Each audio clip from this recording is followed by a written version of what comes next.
Di ba lumot to sa sea? Sipid. Hindi, alam mo bakit? Bakit? Luto ng mga isda. Ano? Roots. Mapapansin mo yung mga isda, biglang humihinto. Di ba biglang humihinto yung mga isda na gano'n? Okay.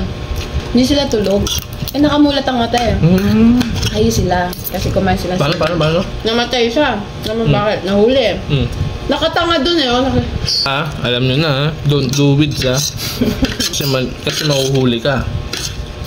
Sa may isda o namatay. Kinakain ko tuloy siya ngayon. Hindi siya kumanada ng seaweed. Hindi siya mamamatay. Hindi siya mahuhuli. Babasa. Nakasa. Walang bigay. Ano tawag? Ano yung walang ano? Walang bitaw.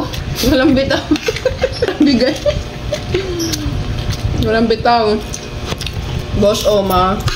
Soma. Boss Amo. Ako nakaka-atik kasi talaga. Kaya may mga Koreano, pasimple. Tari pa sila na ano, seaweed.